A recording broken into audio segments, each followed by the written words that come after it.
Hello dear students, आज हम new chapter start करेंगे। Second chapter reproduction in angiosperm का ही सेकंड पार्ट है ये।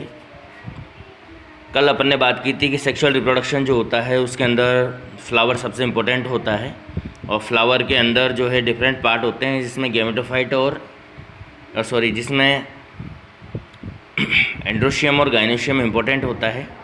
एंड्रोशियम को मेल रिप्रोडक्टिव ऑर्गन कहा जाता है और गाइनोशियम को फीमेल रिप्रोडक्टिव ऑर्गन कहा जाता है, और उसी की डिटेल यहाँ पर है पढ़नी है हमें इस चैप्टर के अंदर। Male and female gametophytes, male reproductive organ and androecium से अपन स्टार्ट करेंगे, और फीमेल गैमेटोफाइट मतलब गाइनोशियम से हम इसमें स्टार्ट करेंगे, और किस तरह से उसके अंदर सारा डेवलपमेंट होता है, और उसके बाद में इसके अंदर फर्टिलाइजेशन कैसे होता है, और किस तरह से सीड बनते हैं, फ्रूट बनता है, उनके बारे में भी हम इसके अंदर बात करने वाले हैं आज। स्टूडेंट्स, जो भी आपके डाउट्स आ रहे हैं, किसी के जो भी डाउट्स आए हैं वो आप अपने व्हाट्सएप पे जो है मुझे मैसेज ज़रूर करें कि ये टॉपिक समझ में नहीं आया, इस टॉपिक को दोबारा एक्सप्लेन किया जाए, तो मैं नेक्स्ट वीडियो बनाऊँ तो सबसे पहले उन्हीं को ही मैं ले लूँ। अभी तक बच्चों के जो है डाउट्स बहुत कम आ रहे हैं, बहुत कम बच्चे ही क्वेश्चन जो है पूछ रहे हैं। तो अब ऐसे कर, इससे पहले वाला चैप्टर बिल्कुल सिंपल था, उसमें ज़्यादा डाउट है भी नहीं, लेकिन अब जो चैप्टर स्टार्ट हो रहा है इसमें थोड़ा सा आपको ध्यान से पढ़ना पड़ेगा। देखिए, सबसे पहले इसके अंदर मेल और फीमेल रिप्रोडक्टिव ऑर्गन की अगर हम बात करें तो फ्लावर की ही यहाँ बात सबसे पहले आती है। स्टार्टिंग फ्लावर से होती है।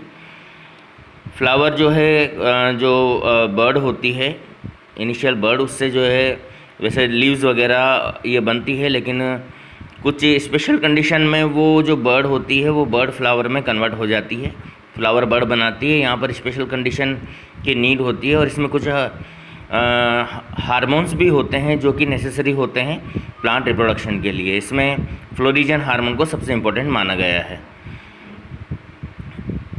अब हम बात करते हैं structure and development of male और फीमेल दोनों ही इसमें पढ़ने हैं। पहले अपन मेल की इसके अंदर बात करेंगे, स्ट्रक्चर क्या होती है, डेवलपमेंट क्या होते हैं।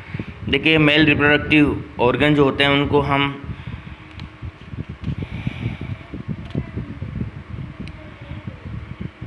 एंथर स्पेशली स्टेमन्स होते हैं, और स्टेमन्स का जो पूरा ग्रुप है उसको एंड्रोशियम हम कहते हैं। एंड्रोशियम के डिफरेंट पार्ट से एंड्रोशियम बना होता है, जिसे हम स्टेमन्स कहते हैं। अब देखिए, यूनिट जो होती है मेल रिप्रोडक्टिव ऑर्गन की वो स्टेमन्स ही होती है। स्टेमन्स की स्ट्रक्चर के बारे में हम पहले भी बात कर चुके हैं। स्टेमन्स के जो है 3 पार्ट होते हैं। फिलामेंट होता है। फिलामेंट जो होता है वो लॉन्ग ट्यूब लाइक स्ट्रक्चर होती है, जो कि फ्लावर से पोलन सेक को या एंथर को जोड़ने का काम करते हैं। दूसरा, इसमें कनेक्टिव्स होते हैं। ये बीच का कनेक्शन होता है जो एंथर, फिलामेंट और एंथर के बीच में होता है, जो उसको अटैच करने का, एक दूसरे अटैच करने का काम करता है। और तीसरा जो पोलन सेक होता है, यही सबसे ज़्यादा इम्पोर्टेंट होता है, और इसी के अंदर ही पोलन ग्रेन बनते हैं। ठीक है, तो यहाँ सबसे पहले फिलामेंट के बारे में थोड़ी सी जानकारी दे रखी, जिसकी बात हम पहले भी कर चुके हैं।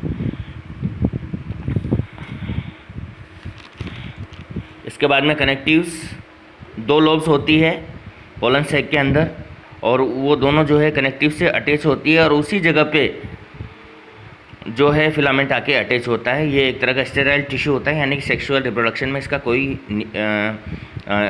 योगदान इसका नहीं होता है। इसके बाद में हम एंथर की बात करें। एंथर ऊपर वाली सबसे जो लेयर होती है, एक बार फिर से मैं डायग्राम की आपको बात बता देता हूँ। ये नॉर्मली स्टेमन होता है। स्टेमन में ये जो यहाँ से लंबा सा जो पार्ट है वो फिलामेंट है, और जहाँ पर ये अटैच हो रहा है वो उसको अपन कनेक्टिव कहते हैं। और ये जो लोब जैसी आपको नज़र आ रही है, एक लोब इधर की साइड में है, एक लोब इधर की साइड में, 2 लोब इसके अंदर नज़र आ रही है, इन्हें हम पोलन सेक या एंथर के नाम से जानते हैं।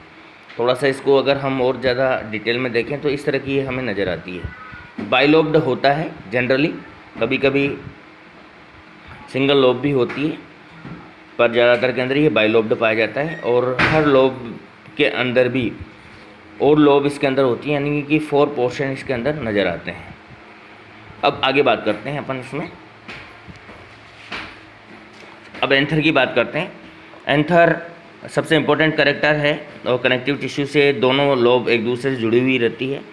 हर लोब के अंदर 2 चैम्बर होते हैं। इस तरह से अगर हम देखें, एक एंथर के अंदर 4 चैम्बर होते हैं, यानी 4 चैम्बर होती है, बाइलोब्ड होती है। हर लोब के अंदर 2 चैम्बर होंगे, तो टोटल एक एंथर के अंदर 4 चैम्बर यहाँ पर हमें नज़र आते हैं। यानी कि एक एंथर के अंदर 4 माइक्रोस्पोरेंजिया यहाँ पर हमें नज़र आती है। स्पेशल एक्सेप्शंस है, मालवेसी फैमिली के अंदर जो है एंथर होता है वो उसमें सिंगल लोब पाई जाती है और इसके अंदर 2 माइक्रोस्पोरेंजिया होती है। यानी बाइलोब होगा तो एक लोब के अंदर 2 माइक्रोस्पोरेंजिया होगी। अगर 2 लोब है जो जनरली सबके अंदर पाई जाती है तो 4 माइक्रोस्पोरेंजिया होगी, और अगर एक लोब है तो फिर यहाँ पर 2 माइक्रोस्पोरेंजिया होगी। हर माइक्रोस्पोरेंजिया के अंदर जो है पोलन ग्रेन्स बनते हैं। नॉर्मली इसके टीएस की मैं आपको बता देता हूँ, इस तरह का होता है। ये कनेक्टिव टिश्यू होता है यहाँ बीच में, और ये इधर की लोब और ये दूसरी लोब। इस लोब के अंदर ये एक चैम्बर ये है और एक चैम्बर ये है, और इसी तरह इसके अंदर ये एक चैम्बर ये है और एक चैम्बर ये है। इस तरह से 4 चैम्बर आपको 1 2 3 4 चैम्बर इसके अंदर नज़र आएंगे। और ये चैम्बर ही सबसे, इनको ही माइक्रोस्पोरेंजिया हम कहते हैं। यही चैम्बर सबसे इंपॉर्टेंट होते हैं। पोलन ग्रेन जो बनते हैं इन्हीं चैम्बर्स के अंदर बनते हैं, तो यही सबसे ज़्यादा इंपॉर्टेंट होते हैं इसमें। अब बात करते हैं अपन इस माइक्रोस्पोरेंजिया, स्ट्रक्चर ऑफ माइक्रोस्पोरेंजिया के ऊपर आ जाते हैं। मतलब अपन इसके बारे में बात कर चुके हैं। यहाँ पर ये सबसे बाहर वाली जो कवरिंग होती है, एपिडर्मिस की कवरिंग होती है, सबकी कॉमन होती है। उसके बाद में सबके अंदर ये सेपरेट ये होती है। अब इस एक माइक्रोस्पोरेंजिया की अगर हम यहाँ पर बात करते हैं, एक माइक्रोस्पोरेंजिया पे को फोकस करके अपन चलते हैं, आगे की तरफ बढ़ते हैं। तो माइक्रोस्पोरेंजिया का जो टिश्यू होता है, इनिशियली सारा टिश्यू होमोजीनस होता है, अनडिफ्रेंशिएट होता है, मतलब सारी सेल एक जैसी होती है, किसी तरह का कोई इसमें डिफ्रेंशिएशन नहीं होता है। और बाद में इसके अंदर डिफ्रेंशिएशन होता है। डिफ्रेंशिएशन होकर ये 4 पोलन लोब्स का फॉर्मेशन कर लेती है। अब इसकी जो हाइपोडर्मल सेल्स होती है पोलन शेप की, वो थोड़ी बड़ी हो जाती है कुछ सेल्स, और उनका साइटोप्लाज्म डेंस हो जाता है, और इन्हीं सेल को हम आर्चीस्पोरियल सेल कहते हैं। क्या कहते हैं इनको? हम आर्चीस्पोरियल सेल के नाम से जानते हैं। The development of pollen sac is endosporogeniate. Endosporogeniate मतलब अगर जो डेवलपमेंट हो रहा है वो एक से ज़्यादा सेल से हो रहा है तो उसको एंडोस्पोरोजीनिएट नाम से हम जानते हैं। तो देखिए सारी सेल एक जैसी होती है। अब ये सेल जो होती है इस तरह से जब हम देखते हैं तो सारी सेल एक जैसी होती है। न्यूक्लियस इसका लार्ज होता है, और साइटोप्लाज्म यहाँ पर क्या हो जाता है? डेंस साइटोप्लाज्म इसका हो जाता है। डेंस साइटोप्लाज्म यहाँ पर होता है। अब इसके अंदर डिवीज़न होता है, तो डिवीज़न होने से ये आगे चलकर 2 सेल बना लेती है। यहाँ पर जो डिवीज़न होगा ट्रांसवर्स डिवीज़न होता है, जिसे हम पेरिक्लिनियल डिवीज़न भी कहते हैं। और ये 2 सेल यहाँ पर बन जाती है, और इनके अंदर न्यूक्लियस, वही लार्ज न्यूक्लियस यहाँ पर होता है। इधर 2 सेल बन जाएगी और इनके अंदर ये लार्ज न्यूक्लियस यहाँ पर होता है, और साइटोप्लाज्म फिर से वो डेंस साइटोप्लाज्म इनके अंदर पाया जाता है।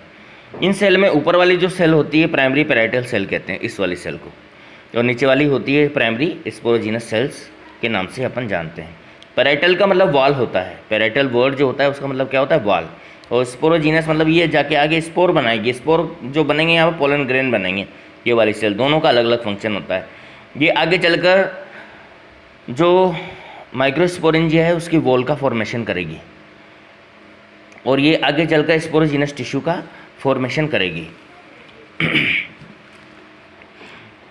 Primary parietal cell forms pollen grain, pollen sac, wall, यानी वॉल का formation. Primary sporogenous cells form microspores, mother cell, and divide mitotically and produce many microspore cells which later form the microspore. तो ये आगे चलती है और आगे चल के ये डिवाइड हो जाती है।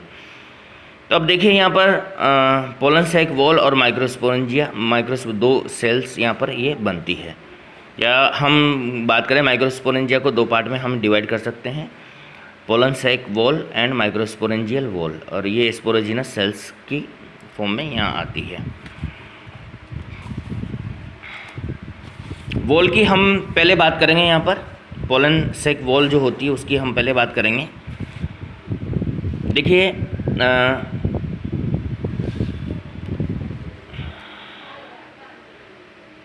अगर हम एंथर का टीएस काटते हैं तो उसमें तो कुछ इस तरह की स्ट्रक्चर हमें नज़र आती है, ये इस तरह से, और फिर ये यहाँ से थोड़ा सा छोटी लोब नीचे की तरफ यहाँ पर होती है, इधर भी छोटी लोब इस जगह पे होती है, और ये इस जगह पे कनेक्टिव टिश्यू यहाँ पर होता है। ये वाली जो बाहर वाली जो है बाउंड्री जो होती है इसको हम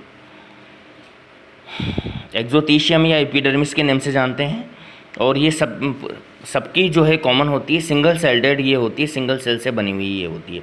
इसके बाद वाली जो इसमें बाउंड्री जाती है एंडोथीशियम, मिडिल लेयर और टेपिटम, ये 3 लेयर इसके अंदर आती है, जो सबकी हर माइक्रोस्पोरेंजिया की अलग होती है। ये पूरी एंडोथीशियम बिल्कुल इसकी अलग सेपरेट होगी, फिर मिडिल लेयर होगी, और इसके बाद में सबसे अंदर की तरफ टेपिटम यहाँ पर पाई जाती है। यानी कि ये वाली लेयर सबसे इंपॉर्टेंट होती है, ये टेपिटम की लेयर यहाँ पर सबसे अंदर की तरफ होती है। बाकी ये प्रोटेक्टिव लेयर होती है, और भी फंक्शन होते हैं इनके बारे में अपन इसमें बात करेंगे। और सबसे बीच के अंदर स्पोरोजिनस टिश्यू यहाँ पर होता है, जो बहुत ज़्यादा डेंस होता है, और आगे चलकर यही टिश्यू जो है स्पोरोजिनस टिश्यू ये वाला, ये चल के स्पोर बनाएगा। इसकी बात हम बाद में करेंगे, पहले हम पैरेटल वाला हिस्सा जो है उसकी हम बात कर लेते हैं। तो सबसे पहले एक्सोथीशियम की बात कर लेते हैं। It is a common covering layer of anther and the cell of exothecium are small and the thin walled होती है। इसके बाद में ये पूरी होगी। सेकंड, इसके बाद में एंडोथीशियम इंपॉर्टेंट वाल होती है। सेल जो है सिंगल लेयर्ड ये होती है, पर सेल की साइज़ जो है बड़ी होती है। एंडोथीशियम के अंदर बहुत सारी फाइब्रस थिकनिंग पाई जाती है, जो अल्फा सेलुलोज की बनी होती है। देखिए ये अल्फा सेलुलोज बाद में इसकी ज़रूरत पड़ेगी, बहुत इंपॉर्टेंट होता है। जो एंथर फटता है, फटने में इसका बड़ा योगदान होता है, तो इसकी हम करेंगे बात। डेशंस ऑफ एंथर के अंदर इस अल्फा सेलुलोज की अपन बात करेंगे। So it can be release moisture and to the atmosphere, so it help in dehiscence. ये अल्फा सेलुलोज होता है, और उसकी नेचर होती है जैसे ये सूखने लगता है तो ये मॉइस्चर रिलीज कर देता है, जिससे डेसेंस यानी ब्रस्टिंग हो जाती है और पोलन ग्रेन बाहर निकल जाते हैं। Alpha cellulose layer U shape की लेयर ये होती हैं, एंड दीज आर हाइग्रोस्कोपिक यानी वाटर एब्जॉर्ब करने वाली नेचर इनकी होती है। And they develop the tension which is the pollen sac and rupture in the dry condition में ये टूट जाती है। इसके बाद में बात करते हैं अपन मिडिल लेयर की। ये 1 to 3 लेयर होती है। इसका भी जो है डेसेंस में बड़ा यूज़ होता है, और इसके अलावा कुछ के अंदर जो है ये सेल जो है रैप्चर होती है, और टेपिटम के लिए बड़ी यूज़फुल होती है। इसके बाद में बात करते हैं अपन टेपिटम की। टेपिटम बहुत इंपॉर्टेंट लेयर होती है, स्पेसिफिक लेयर ये होती है, जो कि main nursing of sporogenous tissue में ये मतलब इसके नर्सिंग में बहुत बड़ा योगदान देती है। This cell have dense cytoplasm इसका होता है, and these become large multinucleate polyploid through the endomitosis. ये बड़ी हो जाती है, डेंस हो जाती है, और पॉलीप्लॉइड ये हो जाती है इसके अंदर, क्योंकि एंडोमाइटोसिस होता है, जिससे ये बहुत सारे न्यूक्लियस इसके अंदर बन जाते हैं। अब देखिए नॉर्मली टोटल प्लांट के अंदर 2 तरह की टेपिटम पाई जाती है, एक तो अमीबोइड टाइप की और सेक्रेटरी टाइप की। फर्स्ट बात करेंगे अपन अमीबोइड की। अमीबोइड जो होती है ये टेपिटम अमीबा की तरफ करती है। इसमें जितनी भी टेपिटम की सेल्स होती है, सारी की सारी सेल एक दूसरे में मर्ज हो जाती है। मर्ज होकर सारा साइटोप्लाज्म एक दूसरे में मर्ज हो जाता है, और फिर ये पूरी की पूरी जो है स्पोरोजिनस टिश्यू के अंदर फैल जाती है। देखिए इधर जैसे ये टेपिटम की सेल है, तो ये सारी की सारी सेल जो है एक दूसरे में मर्ज हो जाएगी। मर्ज होने के बाद इनका साइटोप्लाज्म, फिर ये वाली वॉल जो है वो यहाँ से रेप्चर हो जाएगी। रेप्चर होने के बाद इनका साइटोप्लाज्म पूरा इस स्पोरस जीनस टिश्यू के बीच में आ जाएगा और इसको नरिशमेंट ये प्रोवाइड करने का काम करेगा। दूसरा होता है सेक्रेटरी, सिक्रेशन का काम करती है। ये पूरी एक साथ मर्ज नहीं होती है, ग्लैंडुलर ग्लैंड की तरह काम करती है और ये धीरे धीरे यूज़फुल मटेरियल जो है वहाँ पर रिलीज़ करती रहती है और वो धीरे धीरे उसको नरिशमेंट प्रोवाइड करते हैं। इनके एग्जाम्पल भी दे रखे हैं, जैसे अमीबोइड तो होती है टाइफा के अंदर और वाटर लिली के अंदर, और ये जो होती है हिबिस्कस के अंदर और गुलमोर डोलोनक्स सीरीजिया के अंदर ये दिखाई देती है। तो इस तरह से ये दो तरह की टेपिटम हम यहाँ पर देखते हैं। ठीक है बच्चों, आज के लिए इतना ही, आगे हम कल बात करेंगे।